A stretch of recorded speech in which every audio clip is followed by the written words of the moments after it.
안녕하세요. 성형외과 전문의 이시안입니다. 오늘은 보형물에 대해서 한번 얘기를 해보려고 하는데, 지금 이제 기존에 쓰던 보형물들 말고 다른 종류의 보형물들을 요즘 쓰기 시작했는데 이게 되게 괜찮아서 한번 소개를 해드리려고 해요. 어떤 거냐면 핀미라고 하는 보형물이에요. 3D 프린터에서 제작된 보형물이거든요. 일단 이게 어떤 차이가 있는지 제가 한번 설명해 드리도록 할게요. 보형물들이 이렇게 보시면 이 표가 있어요. 콧대 높이 이런 것들이 이제 나타내고 모양을 이렇게 나타낸 표예요. 기존에 나왔었던 보형물이 이제 흔히들 얘기할 때 너 코 몇 미리로 했어? 나 4mm, 4.5mm 이렇게 얘기를 하고 있는 게 이 보형물들이 번호를 얘기를 하는 거고, 이런 보형물을 콧대에 사용을 하는 거예요. 물론 이 보형물들은 옷으로 치면 기성복이라고 생각을 하시면 돼요. 팔이 좀 길거나 다리가 좀 길거나 그러면 자르죠. 똑같아요. 보형물도 본인 포보다 조금 길면 자르기도 하고 본인 코에 좀 더 맞춰서 쓰거든요. 특이한 체형들은 옷 살 때마다 좀 고민을 하잖아요. 그런 경우는 맞춤 옷을 해서 더 편하게 하던가 하는 방법을 쓰죠. 기존 보형물 사용을 했었을 때 콧대에 있는데 이렇게 올리면 가장 큰 차이는요, 콧대에 있는데 시작 부분이 내가 살짝 떠 보여요. 기존 보형물이 어떻게 보면 한계라고 할 수 있는데, 이런 경우에 핀미코를 쓰면 되게 좋아요. 핀미는 보형물 자체가 본인이 뼈로 제작을 하거든요. CT를 찍어서 본인 뼈의 굴곡을 보고 어느 정도 올릴지를 플랜을 세운 다음에 회사에다가 제작을 하죠. 그래서 회사에서 이렇게 생긴 보형물이 와요. 기존에 썼던 보형물들은 이 부분이 두껍죠. 근데 핀미는 여기가 굉장히 얇아요. 핀미가 실제로 코에 들어갔었을 때 이 윗부분이 얇기 때문에 밀착감이 굉장히 좋아요. 이렇게 밀착이 되면 이마에서 콧대로 떨어지는 라인이 굉장히 자연스러워요. 보형물이 이물감이 없는 거죠. 눈썹뼈가 좀 돌출되어 있는 분들은 아무리 우리가 보형물을 조각을 잘하더라도 보형물 경계가 약간은 만져지는데, 얘는 애초부터 본인 뼈에 맞춰서 보형물이 제작돼서 나오니까 거기에 완전히 딱 잘 맞아 떨어지고요. 만약에 그런 구조를 가진 분들이 제가 실제로 수술을 하면 얘를 조각을 하는데 시간은 굉장히 많이 써야 돼요. 그런데 얘는 이미 제작돼서 나와 있죠. 수술할 때 조각하는 데 드는 시간이 없어요. 그렇기 때문에 수술이 훨씬 빨리 끝나요. 핀미 보형물을 쓰기에 가장 적합한 케이스 1번, 내가 콧대가 정말 낮아요.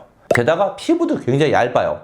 이런 분들한테는 핀미 보형물 쓰면 굉장히 좋아요. 두 번째, 재수술 케이스. 재수술 케이스는 특히나 핀미가 굉장히 좋은데, 콧대에서 보형물이 이렇게 휘어서 넘어가 있는 경우, 이런 분들한테는 핀미 보형물을 쓰게 되면 본인 뼈에 완전하게 맞춰 수술하기 때문에 보형물이 훨씬 잘 맞고 휘어지는 게 훨씬 더 덜해요. 콧대 부분, 시작 부분에 보형물 경계 잘 보이시는 분들도 핀미 보형물 쓰면 굉장히 좋아요. 세 번째, 매부리가 있는 분들인데 매부리 교정이 좀 덜 돼서 여전히 튀어나와 보이는 분들, 직선 느낌이나 직반 느낌을 원했는데 코가 곡선이 너무 심한 경우, 이런 케이스들한테는 굉장히 핀미가 좋아요. 이 경우를 제가 직접 CT로 한번 설명을 해드릴게요.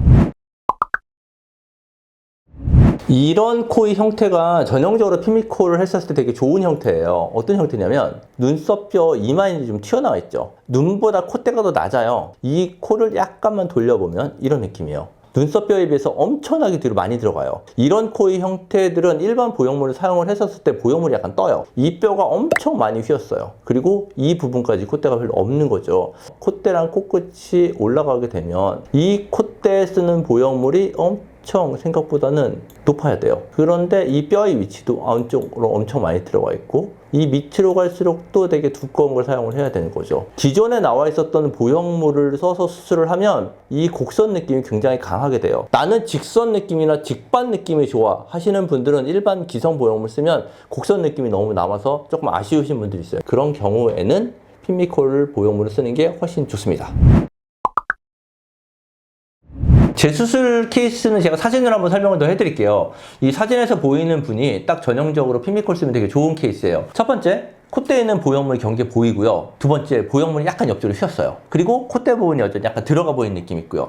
이런 분들이 핀미코를 썼을 때 굉장히 좋아요. 실제로 이분은 만졌을 때 보형물도 많이 움직였던 분이거든요. 보형물 움직이는 경우, 보형물 경계 잘 보이는 경우, 보형물 휘어 보이는 경우, 이 케이스에 다 해당되는 분이에요. 그래서 이런 경우는 핀미코를 쓰면 굉장히 좋죠. 원장님 혹시 핀미코가 안 좋은 경우도 있나요? 사실 핀미코 사용을 하게 되면 비용이 조금 더 드는 건 사실인데, 본인한테 더 잘 맞는 보형물인데 그걸 굳이 안 쓸 이유가 있나? 나는 사실은 그냥 본인이 쓰기만 하면 훨씬 더 일반 보형물보다 훨씬 더 낫다고 생각합니다. 핀미코 하지 마세요 이런 경우는 없겠죠? 아니, 하세요. 하세요. 하세요? 하지 마세요가 있어. 더 좋은데. 핀미는 본인한테 미리부터 3D CT를 찍어서 본인한테 맞게 제작돼서 나와 있는 보형물이기 때문에 수술 시간도 단축되고 본인한테 훨씬 더 좋은 결과를 가져올 수 있는 보형물이에요. 본인이 케이스 자체가 특이하거나 콧대가 너무 없는 경우라고 하면은 핀미를 써서 보형물 수술을 하게 되면 훨씬 좋은 결과가 있을 것으로 생각됩니다. 감사합니다.